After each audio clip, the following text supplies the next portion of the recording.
BLS international के आप joint MD हैं और साथ ही बीएलएस ई सर्विसेज के चेयरमैन हैं, जिनकी हाल ही में लिस्टिंग हुई है। शिखर जी, बहुत बहुत स्वागत है। अच्छा सर, मुझे तो दोनों रिजल्ट पे आपसे बात करनी है। पहले किससे शुरुआत करूं, बताएं सर।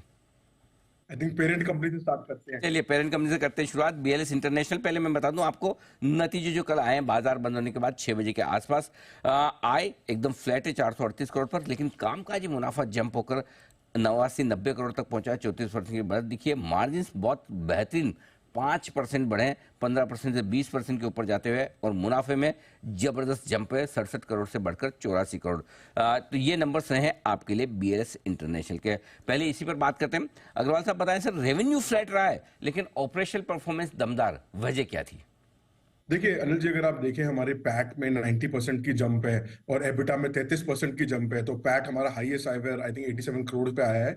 अगर हम बात करें रेवेन्यू की, तो रेवेन्यू में भी इनफैक्ट जंप ही आई है। हमारा जो वॉल्यूम है, सीजनैलिटी की वजह से कुछ कई कंट्रीज बंद थी इस लास्ट क्वार्टर में, तो actually last year same quarter थोड़ा सा मामूली सा कम आया है। तो अगर हम देखें तो रेवेन्यू में हमें बढ़त ही मिली है इस क्वार्टर के अंदर भी, और मुझे लगता है जो हमें अच्छी बढ़त मिली है ये आगे जाकर भी मेंटेन रहेगी। और अगर आप मार्जिन भी देखें तो लास्ट क्वार्टर में, लास्ट ईयर हमने सेम क्वार्टर में 15% एबिटा मार्जिन करे थे, जो इस साल 20% करे हैं हमने। तो क्या वित्त वर्ष 2024 जो ये 20% की रेंज में आप मार्जिन पहुंचे हैं, आखिरी तिमाही में भी मेंटेन रहेंगे, और क्या इसमें अभी और स्कोप है बढ़त का, गुंजाइश का? बिल्कुल अनिल जी, कोई भी कंपनी हमेशा चाहती है कि उनके मार्जिन बढ़े, और हम लोग ने जो मेंटेन कर लिया है मार्जिन, हमारा यही टारगेट रहेगा कि 20% प्लस मार्जिन हम लोग देते रहे हैं। और आगे जाकर भी इकोनॉमीज ऑफ स्केल और जो नए कॉन्ट्रैक्ट्स आएंगे, उससे मुझे लगता है कुछ सालों में हमारा यही टारगेट है, मार्जिन को और हम बढ़त दे पाए। रेवेन्यू नहीं बढ़ने की वजह, और फिर क्या चौथी तिमाही और अगले वित्त वर्ष में रेवेन्यू को लेकर किस तरह की ग्रोथ की उम्मीद रखी जाए? बिल्कुल, देखिए हमने जो ऑलरेडी इस 9 महीने की अगर हम बात करें, हमने 1200 करोड़ का रेवेन्यू करा है, और हमने एबिटा 250 करोड़ का 254 करोड़ का एबिटा करा, 65% की ग्रोथ है लास्ट ईयर 9 मंथ्स से, और पैट में भी 88% की ग्रोथ है। तो हमारा यही टारगेट रहेगा कि हम मेंटेन रखें इन नंबर्स को और इनमें बड़ा करने की टारगेट करें। नेक्स्ट ईयर हमें लगता है कि कई ज्योग्राफीज जो चाइना रशिया की बंद थी, वो धीरे धीरे हमें खुलती भी दिख रही हैं। चाइना से नंबर्स आने वापस शुरू हो गए हैं, रशिया से अभी भी नहीं नंबर्स आ रहे हैं। तो मुझे लगता है वो अच्छी नेक्स्ट ईयर भी ग्रोथ मिलेगी। उसके अलावा अगर आप देखें, हमने 2 मेजर इवेंट्स भी हुए हैं इस साल। हमने एक तो कंपनी एक्वायर करी है, आई डाटा उसका नाम है, उस कंपनी का। आई थिंक हम एक्सपेक्ट कर रहे हैं कि इस क्वार्टर एंड में, इस फाइनेंशियल ईयर में उस ट्रांजैक्शन को कंप्लीट करें। जो हमने 50 मिलियन यूरो की कंपनी खरीदी है, Turkey based visa outsourcing provider, जिसका 2022 में अराउंड 200 करोड़ का प्रॉफिट था और 100 करोड़ का एबिटा था। तो मुझे लगता है नेक्स्ट ईयर अगर हमारी सारी फॉर्मेलिटीज कंप्लीट होती है, कंडीशन प्रेसिडेंट मेट होती हैं, तो वो भी हमारे रेवेन्यू प्रॉफिटेबिलिटी में ऐड होना चाहिए। और उसके अलावा एक हमने जो ई सर्विस का आईपीओ करा है। शिखर जी, 750 करोड़ के आसपास का कैश आपका, ये 450 करोड़ का एक्विजिशन है, राइट? टर्की की जो कंपनी है, हमने इस पे 15 जनवरी को एक एक्सक्लूसिव खबर भी की थी कि ये आप खरीदने वाले। तो ये बताएं कि ये 450 करोड़ इसी कैश में से जाने वाले हैं, और बचे हुए पैसे में भी क्या कुछ और एक्विजिशन आप देख रहे हैं? बिल्कुल अनिल जी, जो ये कैश हमने इतनी मुश्किल से 15 साल में इकट्ठा करा है, हमने फाइनली डिसीजन लिया एक बड़ी कंपनी एक्वायर करने का। 450 करोड़ दे रहे हैं इस कंपनी को एक्वायर करने के लिए। इंटरनल एक्रूवल से ही अभी टारगेट है, मोस्टली इंटरनल एक्रूवल से ये ट्रांजैक्शन करने का। और आगे जाकर भी हमारा यही टारगेट है कि हम लोग ये देख रहे हैं कि कुछ कैश तो हमें चाहिए डिप्लॉय करने के लिए हमारे सेंटर्स वगैरह के लिए। अब हम लोगों ने बिजनेस डेवलपमेंट ग्रोथ में भी, अगर आप देखें, हमारे एक्सपेंसेस थोड़े लास्ट क्वार्टर से बढ़े हैं, क्योंकि हम लोगों ने नए नए लोगों में बहुत इन्वेस्ट करना शुरू कर दिया है, अलग अलग क्वालिटी के लोग। तो हमें लगता है जो बाकी पैसे बचे हैं, इनको हम लोग ग्रोथ में यूटिलाइज करेंगे नए नए लोगों में। और हम एक्विजिशंस भी साथ साथ और देखेंगे, एक बार इसको कंप्लीट करके हजम कर लें, इसको अच्छी तरह अलाइन कर लें, और फिर हम बाकी के एक्विजिशंस को भी देखेंगे। तो हम दोनों तरीके से, इनऑर्गेनिकली और ऑर्गेनिकली ग्रो करने के लिए। उसके अलावा अगर आप देखें, अभी भी टेंडर्स की काफी अच्छी पाइपलाइन है, काफी सारे यूरोपियन गवर्नमेंट्स, काफी सारी गवर्नमेंट्स के टेंडर्स आने वाले हैं, आ रहे हैं। लास्ट ईयर में भी हम 10 से 12 से ज्यादा टेंडर्स जीते हैं। तो हमें लगता है कुछ कैश को इसके लिए भी यूटिलाइज करा जाएगा। इंटरेस्टिंग। देखिए शिखर जी दिखते बड़े यंग हैं, और लेकिन बातें बहुत मैच्योर करते हैं। इस सवाल के जवाब में दो बहुत इंटरेस्टिंग चीजें बोली।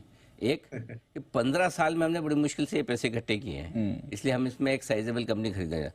और दूसरा, ये जो एक्विजिशन किया पहले इसको हजम कर लें, हाँ। उसके बाद दूसरा करें।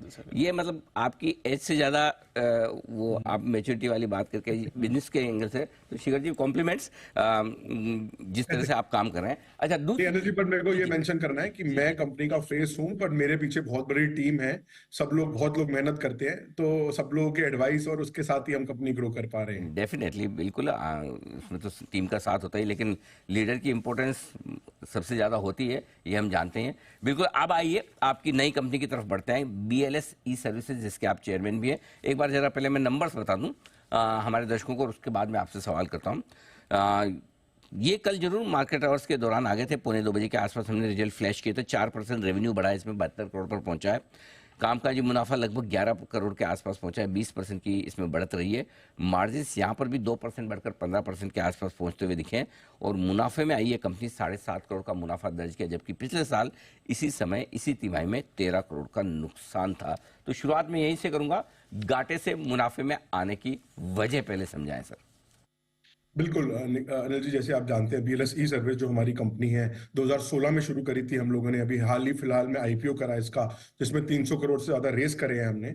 इसका हमारा जो अगर देखें तो अब हम प्रॉफिट में इस कंपनी में 8 करोड़ का हमने पैट करा है। एबिटा हमारा अराउंड 10 करोड़ 30 लाख का हुआ है। इसमें काफी अच्छी ग्रोथ है compare to same quarter last year. इससे कई रीजन है। एक तो हम लोगों ने हमने नए कुछ टेंडर्स लिए थे जिनमें खर्चे करने शुरू कर रहे थे, तो अब उनका प्रॉफिट आना शुरू हो गया है। हमने लास्ट ईयर एक कंपनी भी जीरो मास एक्वायर करी थी, तो उसका भी प्रॉफिट आना शुरू हो गया है। तो ये कई रीजंस थे जिसकी वजह से हमारी अब डिप्लॉयमेंट स्टेबल हो गई है। इंडिया में 40,000 से ज्यादा सेंटर्स हो गए हैं, 4 लाख से ज्यादा लोग डेली आ रहे हैं, तो उनका रेवेन्यू प्रॉफिटेबिलिटी बढ़ रहा है। इसीलिए हमारी प्रॉफिट में आ गई है और 8 करोड़ का हमने पैट करा है। अब ये बताएं कि सर इस कंपनी में ग्रोथ कैसे आएगी, ऑर्गेनिक या इनऑर्गेनिक? इस कंपनी के अंदर अनिल जी, जैसे हमने बताया कि 3 बड़े भाग हैं। एक तो बिजनेस कॉरेस्पॉन्डेंट जो मेजर बैंक्स के लिए काम करते हैं, तो उसके अंदर हमने जब शुरू करा था काम, हम SBI और काफी 1-2 PSUs के लिए काम करे थे। अब हम लोगों ने काफी सारे PSUs जैसे बैंक ऑफ बड़ौदा, काफी सारे प्राइवेट सेक्टर बैंक्स भी, HDFC, करूर भी, ऐसा 15 से ज्यादा बैंक्स का टाई अप कर लिया है। उनका नेटवर्क भी हम पूरे इंडिया में बिछा रहे हैं, अलग अलग जगहों पे सेंटर्स खोल रहे हैं। और जो एग्जिस्टिंग हमारे क्लाइंट्स हैं, वो हमें नए नए प्रोडक्ट्स ऐड हो रहे हैं हर महीने। तो हमें लगता है एक ये मेजर ग्रोथ फैक्टर रहेगा PSU बैंक्स का और प्राइवेट सेक्टर बैंक से जो बिजनेस आएगा। दूसरा, हम जो ई गवर्नेंस का काम कर रहे हैं, ये हमने इनिशियली शुरू करा था 3 या 4 स्टेट से। हमें धीरे धीरे वेस्ट बंगाल में जैसे भी नया काम मिला लैंड रिकॉर्ड रजिस्ट्रेशन का 1 साल पहले, वैसे और भी स्टेट से हमें लगता है काम मिलने वाला है। उसके अलावा जो हमारी असिस्टेड ई सर्विस है, इन 4 लाख एक्सक्लूसिव लोग जो हमारे सेंटर्स में आ रहे हैं हर जगह से, तो उनको हमें लगता है जो क्रॉस सेल और अपसेल की अपॉर्चुनिटी है, जिस डिवीजन के अंदर मार्जिन भी ज्यादा है। अगर आप देखें, इस कंपनी में हमारा 14.5% के एबिटा मार्जिन है, पर मुझे लगता है इस डिवीजन के अंदर और ज्यादा मार्जिन है।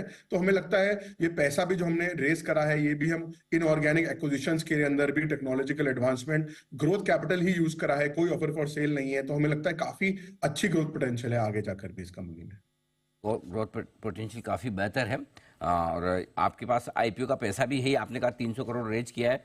तो सर यहाँ पर भी कोई और मतलब एक्विजिशन के साथ साथ कोई और प्लान्स हैं इस कंपनी को लेकर सर?